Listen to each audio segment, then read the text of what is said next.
Hello, I'm Arik Korman, Communications Director at League of Education Voters, and the parent of a sixth grade son in the public school system who needs special education services. In case you're not familiar with us, League of Education Voters is a statewide nonprofit working with families, educators, and leaders to build a brighter future for every Washington student. Our website is educationvoters.org. We believe that education is a tool for justice. One of the systems that perpetrate racial injustice experienced by communities of colors is our schools. We believe every child deserves an excellent public education that provides an equal opportunity for success. In order to achieve this, we must pursue radical change in our school systems for equity, justice, and liberation. We must build schools and systems that honor the humanity in every student. Welcome to our free online webinar series, Lunchtime LEVinars. We started this series 7 years ago to share information and build knowledge on important and timely issues. Today's webinar features Washington State Superintendent of Public Instruction, Chris Reykdal, on the start of the 2020-2021 school year. As the school year begins, school districts across Washington State are implementing remote and hybrid learning plans. Students, parents, and educators will be navigating these systems and expectations. In this webinar, Superintendent Reykdal will outline the current status of our schools and will answer your questions. A couple of housekeeping items before we begin. You'll notice a Q&A function at the bottom of your screen. This is a space for you to submit questions to us. As always, feel free to send any feedback about the webinar quality to us on the chat function or at info@educationvoters.org. As someone who believes his path in life is largely owed to the public education he received, Superintendent Chris Reykdal has dedicated his career to ensuring all learners have equitable opportunities for a high-quality public education. Since taking office in January 2017, after serving 3 terms in the Washington State House of Representatives, Chris has centered OSPI's work on equity and supporting the whole child, reinvigorated career and technical education pathways for students, and strengthened the agency's partnership with the legislature. In addition, under Chris's leadership, the legislature provided the first increase to the funding model for serving students with disabilities in nearly 25 years. Chris will continue advocating for enhanced funding until school districts no longer rely on local funds to provide these essential services. Chris and his wife Kim live in historic Tumwater with their 2 smart, talented, and hilarious children, Carter and Kennedy. Welcome, Superintendent Chris Reykdal. I really appreciate you taking the time to join us today. Thank you for having me. It's good to see you. How are the schools looking today across Washington State? Well, significantly better than we were 20 weeks ago when the governor announced the shutdown and all the states in the country kind of happened at the same time. So a lot has gone on over that time period, of course, just an enormous deployment of devices and connectivity. 7,000 or 8,000 teachers have gone through training on how to deliver more effective instruction online. Obviously, there's just robust expectations now around daily and weekly schedules. We're evaluating learning. All of the stuff you would normally see in a face-to-face model is in place. It is a regular school year with respect to the framework, but of course, it's got to be a little more flexible.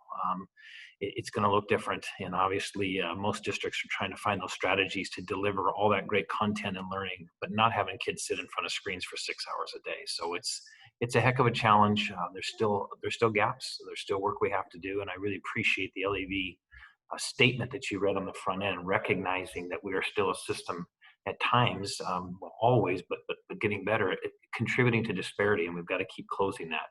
And boy, COVID has really exposed a lot of it. So we are a lot further ahead than we were 20 weeks ago, which is really refreshing, but still a lot of work to be done. I just want to clarify the stat. About 95% of students are starting remote, about 4% in a hybrid model, so some remote, some in person. And we do have about 1% of all of our students across maybe a dozen districts at most who are fully coming to school because they're in one of those counties where the cases are at low risk right now. Mm-hmm. Gotcha. Great. Well, with that, are you ready to launch into questions? We have quite a few. Sounds great. Okay, great. Here's a general one that just came in, which is, why are parents not getting training when we are expected to work with students? Are there systems that we can look to get some help? Yeah, we've committed some of those federal CARES Act dollars that you've heard about to our 9 educational service district regions. They are the training providers for our system in the state, of the primary ones. They've already gotten started in some regions, but they've got training modules that help parents engage in this work, and it will be free and available to anyone who takes part in it. So I know that's a little obscure. A lot of people don't have a relationship with their ESD. But I would definitely encourage you, if you do, or talk to your school district and say, hey, how do I contact our educational service district? Where are they? And those ESDs are deploying that right now. This is the same system that's trained those 8,000 teachers this summer. There are modules in play that specifically focus on parents being able to support the work. Okay, great. Thank you very much. I've got a question here about schools reopening, which is, now that school reopening plans are being finalized and some districts are opening, what are you excited about seeing? What innovations have you seen? And where would you like to see more being done? Yeah, a couple of things that really come to mind, first of all, is a recognition that when we were in traditional models, it wasn't 6 hours of a teacher lecturing to students either, right? It was delivering a lesson plan, students working independently, maybe in small groups, maybe project-based, maybe quiet reading time. The learning environment's really diverse, even in a traditional school model. And I think now people are seeing that in their remote models here. So one thing I see that's pretty cool are parents saying, hey, I really see how diverse the delivery is here. Had a note, I saw recently a parent who said, I never get to hear my kid in band or choir practice, and I got to hear them sing today, or I got to see them play an instrument today and see the lessons. And so one of the cool things is a little bit better opportunity for some families to observe the learning. A couple others I would observe is we really tried to move towards standards-based grading. And what that means, of course, is teachers are still evaluating learning, but it isn't about how much volume of work students turn in with respect to homework or how many hours they sit in front of a teacher. It's delivering really powerful content on learning standards and then giving the students many ways to demonstrate that they know that information or can do the skill. When you focus on competency based, it really is about what students know, and you can allow those who really can accelerate faster to do that and those who need more help to intervene. This kind of remote model really begs that, and I don't think we're ever going backwards. I think you're going to see systems even after COVID really design themselves around how do we know what students know, what do we do when we know they can go faster, and what do we do when we know that they need additional support. This has really made that quite possible. Obviously, better connectivity. So we've made this commitment, and we're deploying, tens, if not hundreds of thousands of devices and hotspots. And I'll be putting a budget request into the legislature to start making this a permanent expectation of basic education for all families. And so that's a really cool innovation that's coming out of this for sure. There are lots more, but it's really kind of district by district. And so we're seeing some pretty amazing schedules out there. I love that for most of them, they're trying to figure out a way for these middle and high school kids who have, gone through puberty or are now starting later. If it's about what they know and learn and flexibility, then, sticking a high school junior at a 7 a.m. class has never made a lot of sense to the high school junior or the development of young people. And so this is definitely giving us an opportunity to really think holistically about child development too. Great, thank you. I've got to follow up about one thing you just said. One question came in that said, OSPI issued a news release on August 12th regarding the legislature funding for free internet access to 60,000 low-income families. Is there an update on the status of this program, and where can we find more information to get families connected? Yeah, so it's rolling out right now. It's coming in two forms. The one that's kind of ready right now is that we've got districts already in relationships with providers. Some of these are fixed line carriers, so think about that as your broadband cable connection. Some of these are wireless carriers, and we're going to be providing school districts reimbursement for that. There's some constraints to it. We're only going to provide kind of that package that they would normally provide a family who's free and reduced price lunch. So we're not, unfortunately, spending $50 or $60 a month on these things, but 10 with fees as well. So 10, 15, 16 bucks for districts. And districts are signing families up right now across the state to the tunes of thousands and thousands of students. A second part of it is we will be in a direct relationship with some vendors. They're going through a contract process now. We've got 3 or 4 who have met the qualifications. We'll probably be announcing those by the end of the week here. And in this case, this is a family who says, hey, I've never had access before and I want to get connectivity. And they sign up through them and verify that they're free and reduced price lunch or on some other kind of public assistance. We verify that on our end, and we pay that monthly cost for that family, again, up to that introductory rate for a year. So a year's worth of connectivity. for those families. And that's about ready to unveil here. We're just trying to figure out if we've got coverage around the state with the vendors that have come forward. But all these things are in play. It's unfortunate. We've been asking for this money since May or June and just got approval really, really late. So unfortunately, many districts have gone out ahead, which is great. And now we'll just reimburse the district directly. But talk to your school district, specifically your local building administrators. If you think you qualify for these programs, you've not had access and you really need it now, talk to them. Either they can sign you up right away, or they're going to say, just give it a couple days here to get OSPI kind of cleaned up in terms of their statewide contracts. And we're going to do our best to sign up anyone in a serviceable area who needs it. Great. Well, thank you very much for that. Here's a question about timeline for in-person learning. How close are we getting to allowing limited in-school instruction in the districts that aren't already doing that? Well, it really depends on your county. So this isn't authority that I have. This is where the governor partnered with his state Department of Health, and they built a three-phased approach, if you will. High risk, so 75 cases of COVID per 100,000 for 14 days average. A medium risk, 25 to 75, and then a low risk county is one that is below 25 cases per 100,000. So that's why we have some districts already starting in person. They're in generally very rural, remote areas. They've not been as impacted. And unlike the spring, when the governor wasn't sure what we were dealing with and closed everything, he really was intentional this time to say it's a local decision. But please follow the health guidelines, which districts have graciously done and effectively done. I think what we're observing in areas is that there are definitely counties coming out of high, and now they're coming in the middle. The guidance has always been that it's a local decision ultimately. So even in middle, medium risk, some services can return, and there are districts who are doing that. They're making a conscious decision to say, where a family cannot connect remotely, we're going to figure out a way to get that student in for some in-person learning, or where a family really feels maybe they're working in their IEP and they just say, hey, this can only go so far to address the interests and needs of my student's IEP. I really need something else. Districts are allowed to do that right now. And many of them are creating that, but they want to do it on a case-by-case basis, of course, because the overall health guidelines still suggest we should not be bringing back 500 kids per school, which is what we average normally. Our health officials would not think that's appropriate. So it's possible right now. And we're definitely seeing the cases come down mostly. There's some places where they're going up a little bit, but we're definitely seeing some high-risk counties finally barely getting into that medium risk level, and that's opening up some opportunity. Got it. Yeah, and this is a question that follows up on that, which is, why are some districts in the state allowed to go against the recommendation from you and Governor Inslee?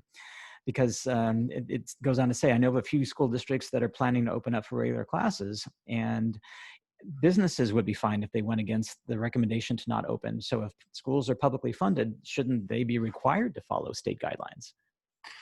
Yeah, again, this is the governor's authority, and he has the authority to forcibly close. He did not do that this time. He said, here's the health guidelines. I think he used language like we strongly recommend. But ultimately, he does leave this up to locally elected school boards who are really reflective of their community. Some of the logic that we heard there was there are some counties that are obviously very big, and one part of the county, maybe an urban area of the county, is definitely struggling with cases. Other parts of that county might contain school districts where there's virtually no impact. So given that he used a county framework, I think he wanted some flexibility within those counties for districts to make decisions, and they're definitely doing that. We have two different districts in the same county, one trying to do a partial open and one fully remote. So they're taking their local authority. That was the decision of the governor, and that's where he landed. Great, thank you so much. And here's a question about attendance. How are students held accountable for attendance and completion of work while learning remotely? This is a really good question. I'm glad it was asked because there's always been confusion around attendance, right? We've been taking attendance in the state since 1889, and we have this kind of robust system for collecting that. And there's two reasons we do that. There's a reason we fund schools, and that's not based on everyday attendance. That's based on whether or not students are engaged on these kind of count days. There's certain days where they want to be engaged, or at least in the prior 20 days. That's how we establish whether or not the school district's funds continue to flow from our office. But the real reason we take attendance is engagement. It's a relationship with students. We want to understand, because there's such a high correlation between attendance and student achievement. And so the real reason we do that, particularly those of you in the middle In high school world, you know that every time a student changes a class period, they're taking attendance, right? They don't want them to go to third and then miss them in fourth period and figure out they came back, later on. So um, this year is no different. We're taking attendance again. We are absolutely trying to make sure that we build relationships with students and we understand they're engaged. The difference, of course, is no one thinks it's a good idea to have students in front of screens for 6.5 straight hours. And so they're not moving every 55 minutes between class periods where we're then taking attendance again. These schedules are very different. There are districts with block schedules, 100 minutes, districts that are 3 periods only a day, and then they, have the other 3 periods the next day. There's all kinds of different models. So every day students do need to engage in the learning. That is our version of attendance. Students aren't going to be punished, so to speak, if they cannot get on, because what we know is that this has to be flexible. You have families with limited broadband, and so if they have 2 kids and they're both supposed to be in a class at the same time and can't handle it, maybe one of them has to have their screen off in order for the broadband to be effective. Maybe one of them can't log on, and so they're working out how to do that work independently. They still got to check in every day. They still got to demonstrate that they're engaged. But that's what we're doing now. People ask me all the time, have we always tied grades to attendance? And truthfully, no, we don't. It's about student engagement. The challenge is if you're not attending class, the correlation is really high that you don't get the material, therefore you don't do well in assessment, and therefore you don't typically have a success in classes. So it really is no different. I know it's a long answer, but I want to spend time on it because a lot of people think, boy, we used to, give people good grades when they showed up every day, and now how are they going to get their grades if they're not showing up? It's actually never quite been that way. And so, this is a tough time. We want students to engage. Got to be flexible. What we really want them to do is get the learning. Great, great. And here's a follow-up about that flexibility. Has OSPI come up with some acceptable alternative scheduling templates for schools, since we know that 6 hours in front of a screen is not healthy for kids? And how much time is being removed from the required school hours to account for lost time during school, like transition times? Yeah, we have guidance to districts that have these kinds of examples in them. Of course, our districts are the experts at this. They really know this stuff, and they work in their regions to talk a lot about how to coordinate schedules and how to do this. And so there is accommodation for that. It's why what we've said this year is we can't change the law here at OSPI. So we still have a 180-day school requirement. We still have what we call 1,027 instructional hours. But like in traditional school systems, those hours count when students are working independently. When they are working in groups of 2, those hours matter a lot when students are engaged in all kinds of activities at school. It's not just in 2 or 3 content areas. And so we want that same logic to apply to this. You don't have to be in front of a screen for 6 hours, but there should be guided learning for that kind of time. In other words, teacher says, hey, we're on for 3 hours in our block today, or we're on for first, second, third period today, but here's the independent learning that has to occur. Here's the readings, here's the homework. Here's how I want you to touch base with each other on something. Here's how I want you to engage a parent or work on a project. All of that counts for instructional hours. Districts have enormous flexibility around that.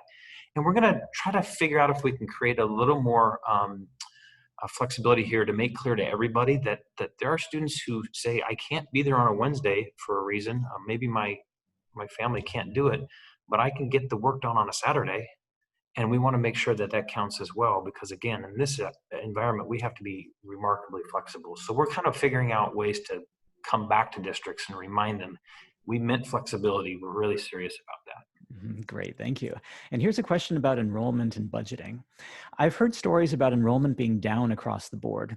While this is great for my young elementary school children, I know that it could represent some significant financial challenges for schools and school districts. How is OSPI thinking about maintaining funding levels for schools to continue to support leaders and teachers?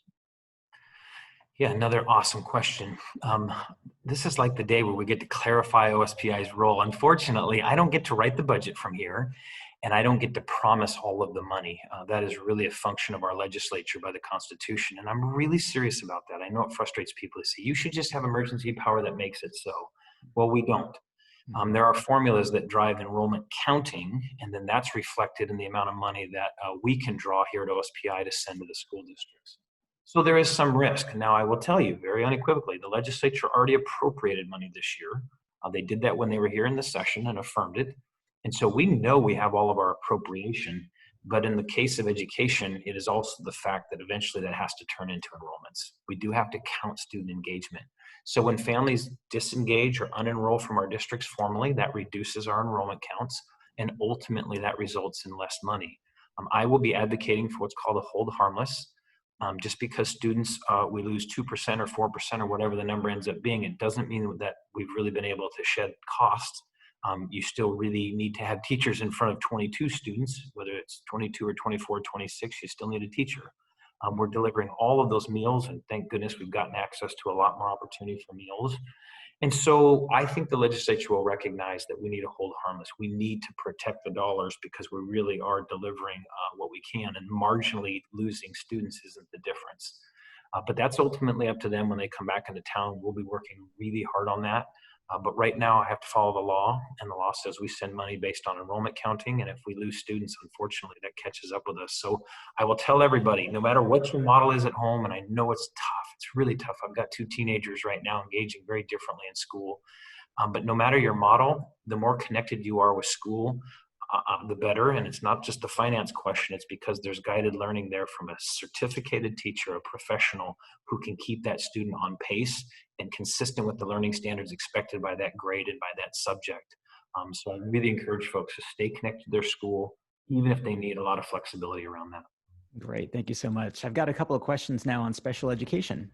First one is, you mentioned in your last webinar the need to prioritize services for students most impacted, such as students receiving special education services. How are you supporting districts in providing special education services and ensuring that students are receiving what they need? Yeah, I'd really encourage folks who follow this closely to make sure they look at our guidance on our OSPI website. We have a dedicated COVID page right on the front end they can click on. It shows all the guidance that we've provided districts, and we've sent multiple pieces of guidance to districts around supporting students with disabilities, including how to make sure that they're maintaining momentum on IEPs and engaging. What does it look like for a family who really needs to kind of re-engage in that IEP? What does effective remote learning look like for students, and when is it not going to be effective, and when should districts be thinking about allowing that family, engaging that family in a one-to-one relationship in the building or another community partner? That is all laid out in guidance, and of course that's our role. We don't directly teach anybody here, but we definitely build structure around school districts. We've tried to ensure that they've got the resources for sure. We have a couple processes here where we also know that some students need a lot more support. And there's a way for us to get additional money to school districts in that process. And we've tried to give districts high confidence that that is still very much in place. And so it is the case that they kind of spend district money on the front end and then they get reimbursed for that later. But we've tried to give them 100% confidence those resources are there. There's been no a reduction in those. And so I guess the ultimate message I have always for families who work a lot in this space is this has always been a relationship with the school building, right? You've got an IEP team, and that team is in place now. And families need to be pretty insistent about what they need. And if that can't be done remotely effectively, then they need to be thinking about what it is going to require in terms of face-to-face supports from that district. By way of reminder, the governor did not shut our buildings down, unlike last spring. Our buildings can be used for these one-to-one supports or small group supports. There's a ton of health framework that goes along with that. And so it's not easy, right? Face covering, 6 feet of physical distancing, hand hygiene, cleaning, screening, temperature checks. We've got all that in place. So this isn't like a universal opportunity. Everyone can go to school, of course, but it's possible. And we've got a ton of guidance we've given districts around this. Great, thank you. And I've got a follow-up question, which is, if I have reached out to my school building to get face-to-face or services that aren't currently being provided, how can I get assistance with getting those services if the building or the district is not complying? Yeah, there's definitely a process through us.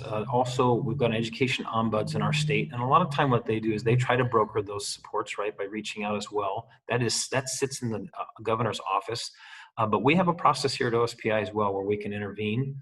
And so I would really encourage you to jump on our website as well, go to our special education area there and make sure that you're reaching out to us.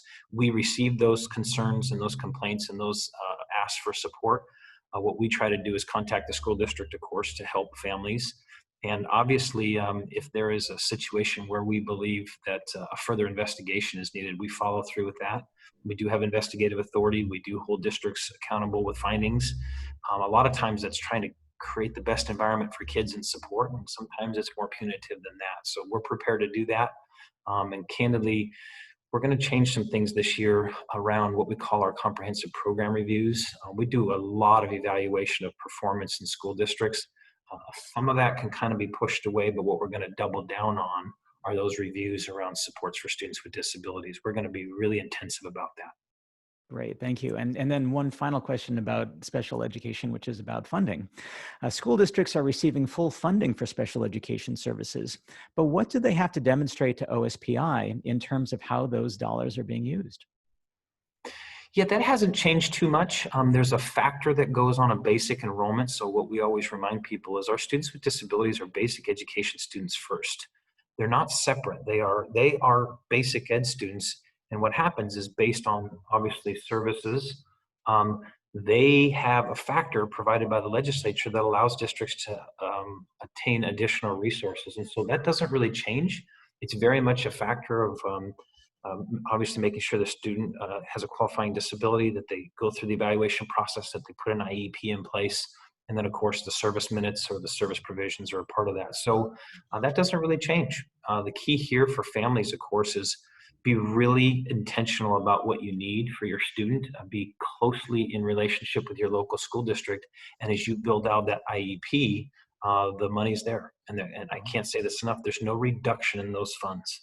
If those things are happening, that money is flowing to school districts. Unlike transportation, where students don't get on buses, unfortunately, there's less money that comes to us for transportation, and we're trying to fix that right now. It's been a long battle, but there are categorical things like that that are hard. But when it comes to students with disabilities, that money is an entitlement. It is coming to districts.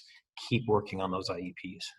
Got it. Thank you very much. So in the case of buses, for example, that are being used to, say, deliver meals or deliver supplies, is there going to be a change so that there will be money dedicated for that?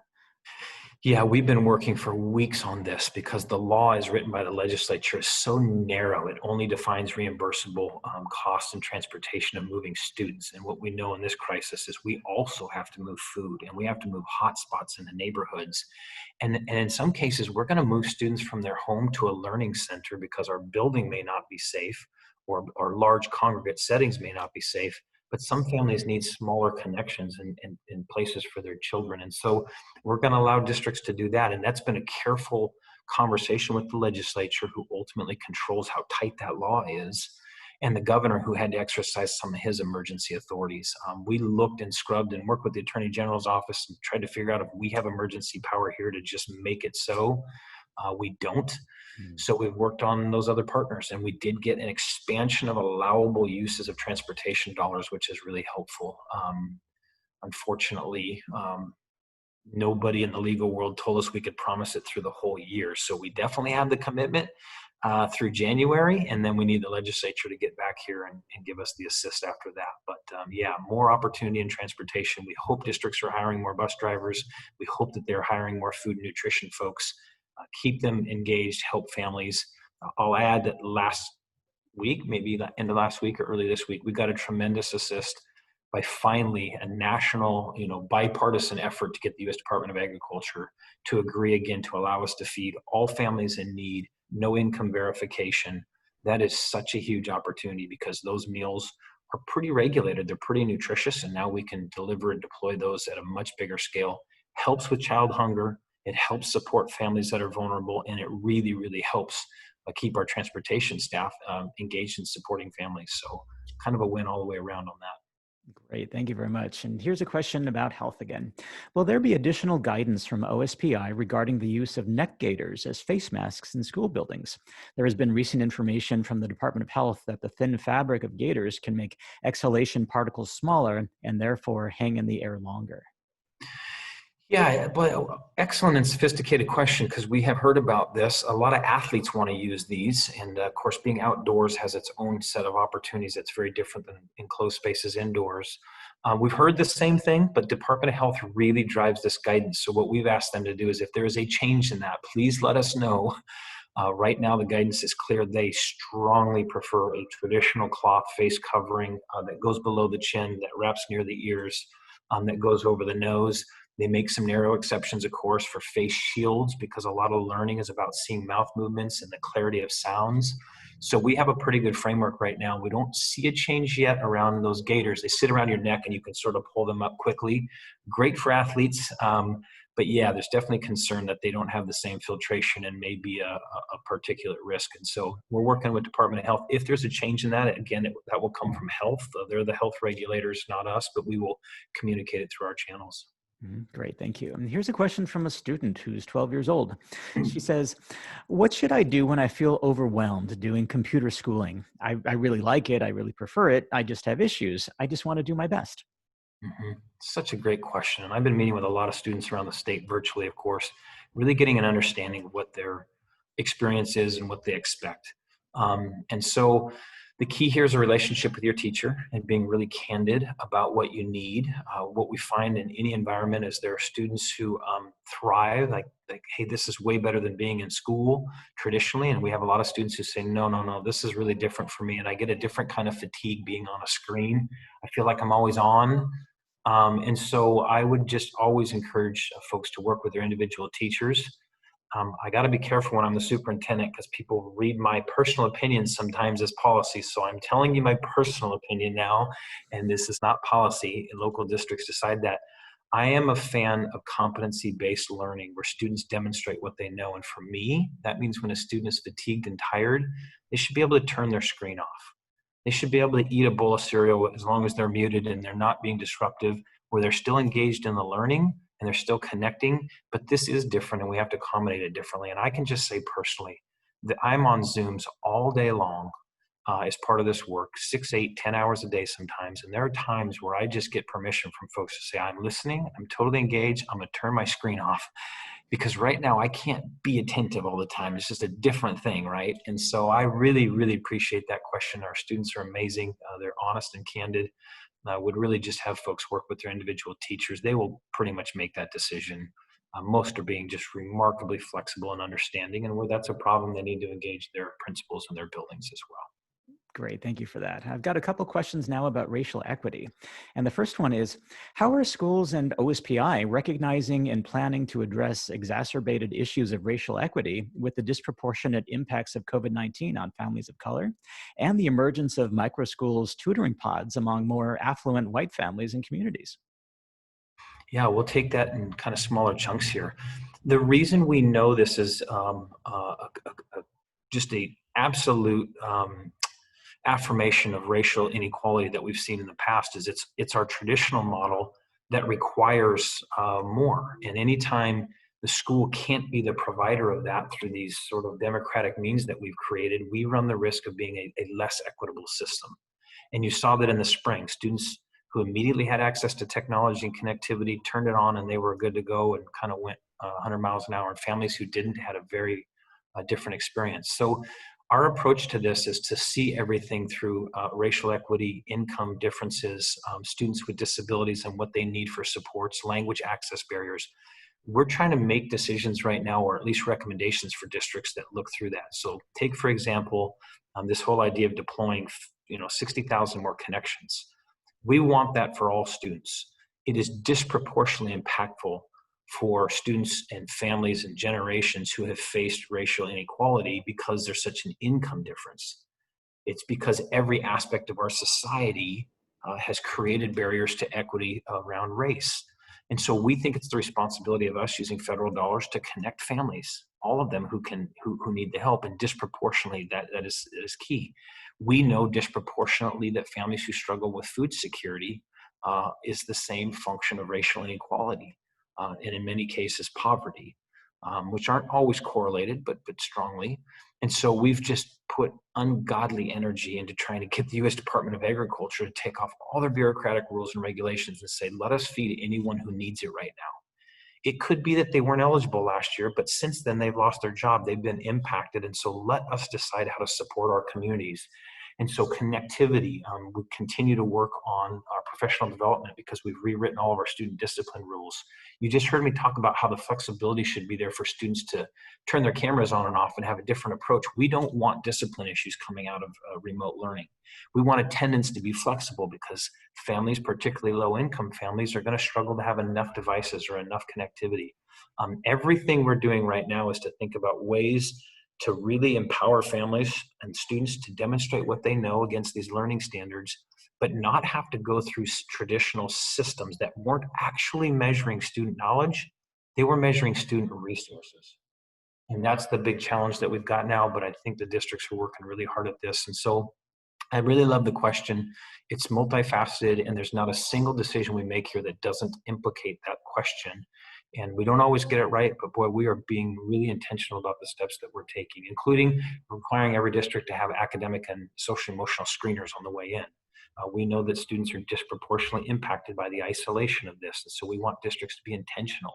What did students experience? How did you do relationship building?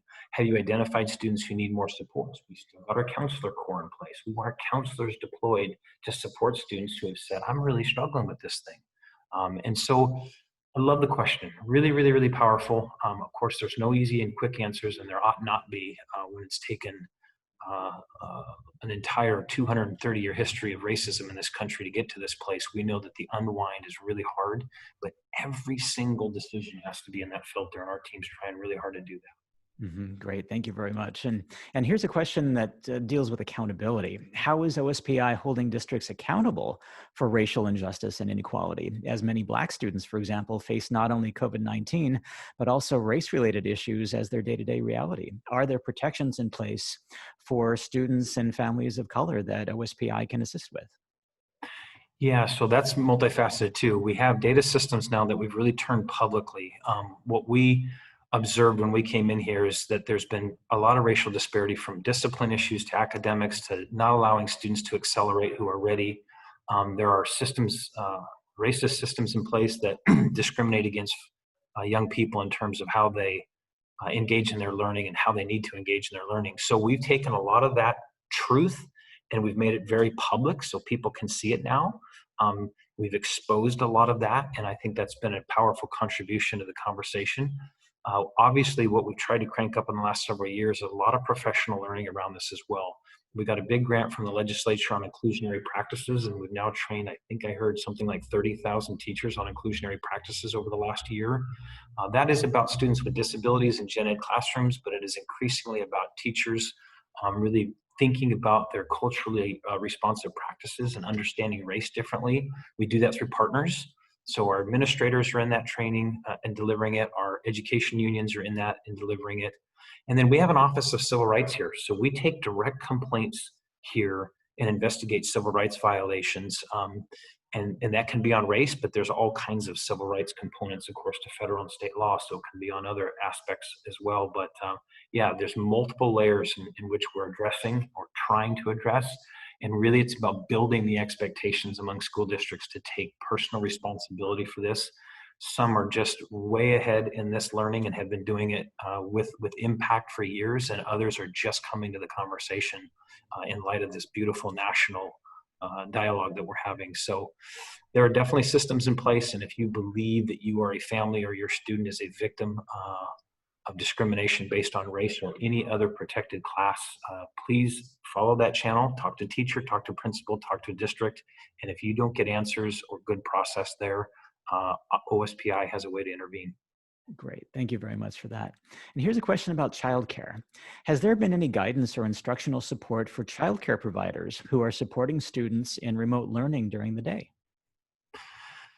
A little bit. So a lot of that world lives at the Department or Division of Children, Youth, and Families, of course, under Human Services. And so they have the kind of that birth to five, but that's really blending right now, isn't it? Because we've got these birth to five centers who now need to take on some school age kids for working families. And so our world's sort of colliding a little bit with theirs. The guidance is mostly similar, of course, but what we're trying to do is two things here. We're going to, we talked earlier about connecting families through our broadband initiative. We're going to connect these learning centers as well, our childcare facilities, who really feel like there's a new responsibility they have for their school age kids to connect with their school, because that's the option that the parent has chosen. A lot of those places didn't have connectivity or didn't think about it, or suddenly now they have 4 kids who need to be online, and previously they had 2. And so we want to make sure they're eligible for these funds as well, and we'll be pushing out some information to connect them. And then there's been some guidance from us and DCYF too on kind of how to support that learning. But I think maybe the biggest thing is that we've pushed some federal dollars to our 9 educational service districts who do professional learning. And early phases of that was teachers getting better oriented to teaching online. But there's a couple modules coming that are going to be very specific to help care providers and parents to take free courses on how to support their students in remote learning. So look for those. Again, I know a lot of people don't have a relationship with their ESD. That might be a little bit of an obscure term, but these are powerhouses in our system for delivery. We have 9 of them, so they're in all of our regions. And if you don't know who that is or where that is, I'd really encourage you to talk to your school district and say, I understand there are classes at the ESD being designed for me as a parent or caregiver.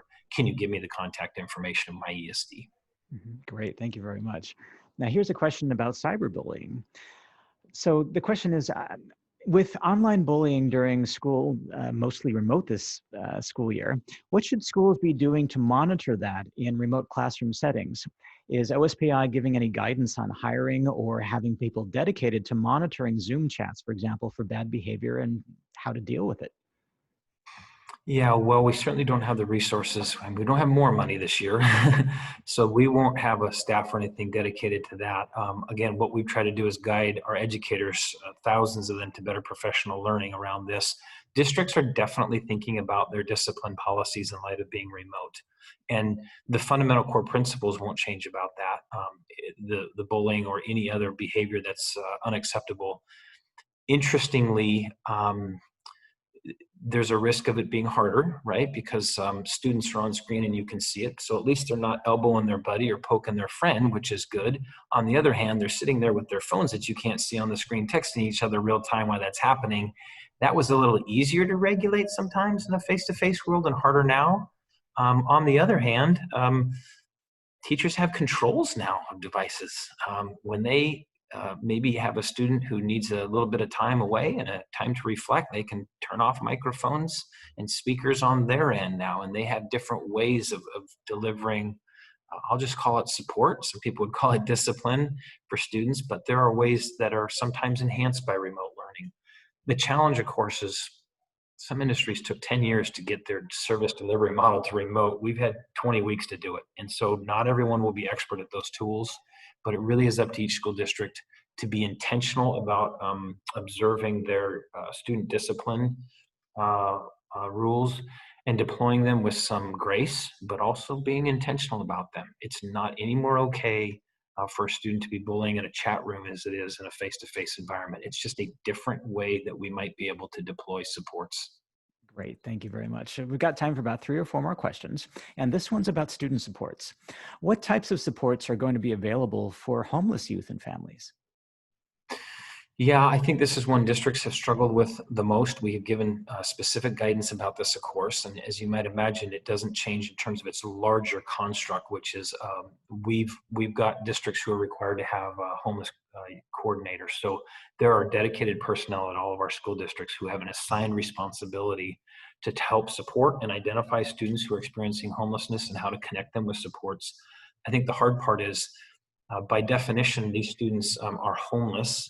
Or they're at least moving between residences, and they don't have the same opportunity to find a yellow bus rolling through a neighborhood to get on to come to a safe place for 6 or 7 hours where there are meals and other supports. Right now with remote learning, it's a tremendous additional burden on these families and students. So districts are trying to figure out ways to be the broker in a community of connecting that individual to a safe and healthy place where we can deliver the food to them, where we can provide connectivity to that center or that location.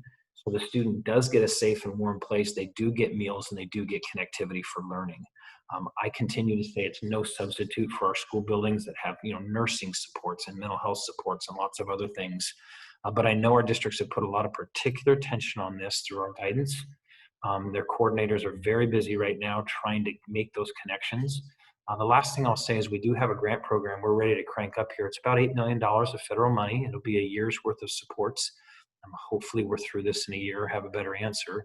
And we're really trying to support community-based organizations who do some of this work, where they are expert at working with our students experiencing homelessness and connecting them with supports. We want those CBOs to be financially healthy and viable because they're struggling right now too, and we want to be a support for them. Sometimes, often, they are better at this work than school districts, because districts were designed around teaching and learning, and this is kind of a newer responsibility. So we have some CBOs who are amazing at this, and we really want to get resources in their hands. We're very close to being done with that for RFP, and we would expect CBOs all across the state to be seeking those dollars, and we're going to support them as best we can. Great, thank you so much. And here's another question about student supports, which is, could you tell me about the mental behavioral health support opportunities rolling out to students and their families through the educational service districts? Yeah, we have coordinators in every one of our ESDs. Again, there are 9 of them. Boy, it's ESD day, so a lot of you are going, I've never even heard of these things. Where are these folks? There's a great map of them, and they've got an association, the AESD, and so I think they even have a website, but you can go to our website and find them. We've got folks in all of those regions, and historically what they've done is spend a lot of energy doing professional development, professional learning for our building level staff on supports for students. And increasingly, of course, they're being called on a lot to do that right now in behavioral supports. And what we are trying to kind of finish as quickly as we can is help from the University of Washington. They've got an expertise in this area, and we're asking them to help us build more curriculum for these ESDs to deliver to more teachers, more counselors, more administrators, more parents, these kinds of behavioral supports. We're watching out for suicide prevention. We're watching out for students who are feeling isolated as a result of this. We are trying to intervene in ways we haven't before.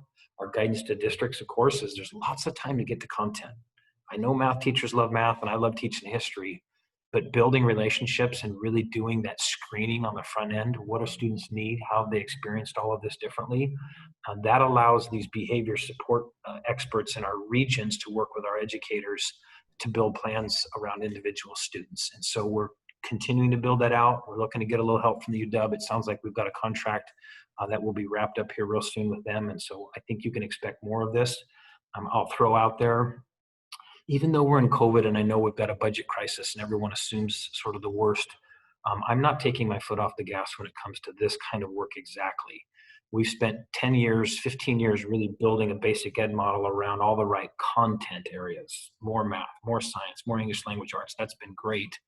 I feel like the basic ed rewrite fell quite a bit short on supports for students, counselors, mental health, social workers and caseworkers, nursing supports. We're going to continue to ask for that. I'm going to put a very large budget request to the legislature this year, not for this until the second year of this biennium. So I know it's out a little ways because they're going to be hurt on the front end, but I'm not going to take the pressure off of policymakers to say we were still building a better system before, and while we take a pause during the crisis, we really do need to build that system. So no relief for policymakers who have a really hard job when it comes to what kids need, and this is one of those places where they need a lot more. Great, thank you so much. I've got 2 quick questions about health. The first one is, Dr. Anthony Fauci recently commented that due to unreliability, temperature checks are no longer part of COVID screening practices for the National Institute of Health or the White House. Will OSPI reconsider its requirement of daily temperature checks or parent attestations of students and staff entering school properties? Well, we won't. That was a requirement as part of the health framework from the Department of Health. Again, we pass on their work and partnership. And our job in all that was to say, hey, what's practical in schools and what isn't, right? We were able to say to them, you can't say face coverings for everyone when some students need therapies to do that. So they said, okay, you're right. Some people need shields. Like, we've been able to bring an education lens to public health experts. So they may change that guidance. They have not yet. So at this point, we need to attest every day. I would tell you in my office, we have kind of a limited crew working from the office, but we screen every day and we take temperatures every day coming in, because while it is not obviously the perfect thing, I will tell you, if we had been doing this for the last 50 years during flu season, we could have prevented a lot of flu. We could have prevented a lot of spread. And so again, probably not a permanent solution here, but there's no downside in temperature checking. especially if a student is over 100.4. You really do have to ask questions about whether there's an infection there of some other kind, if not COVID. And so better safe than sorry. If DOH changes their guidance, we will send out new guidance. Great, thanks. And here's a question about public versus private schools in terms of reopening. In our county, which is high risk, private schools are opening for hybrid or in-person learning, while public schools are not. Does OSPI and the state apply the same requirements for public and private schools? Again, this is the governor and Department of Health who set that framework, and the guidance is the same for publics and privates. And so what you are seeing in a lot of places is that private schools, particularly since they tend to be a lot smaller and they can cohort students a little better, they are deciding, even in some medium risk counties and maybe even some high risk counties, that they can do that safely. That is their right. The governor did not prohibit private schools or publics from opening in a form that is consistent with the safety protocols. And so they're making independent decisions as they do. You have one county, however, where the local county health official in Pierce County has made the determination that no one can come back, at least in full-scale model, public or private. We understand that is his legal right as a public health official to make that determination, but so far that is the only county health official. Of the other 38 counties, they are letting the governor and the State Department of Health's guidelines be the framework. Most folks are following it pretty closely, but again, if you're a private school of 50 students, that's very different than a public school of 500 students. There's just exponentially different results that come from bringing students back in. That makes sense. And do you happen to know what the benchmarks are that need to be met for a school district to move from 100% remote to a hybrid model? Again, you got to get your case counts down to 75 cases per 100,000 of population over a 14-day period. Again, that creates some opportunity for hybrid or bringing perhaps even early grade in. If you get case counts down below 25 cases per 100,000 population, as we see in some places, that's when the Department of Health framework says you can open your school with all the safety guidelines to everybody.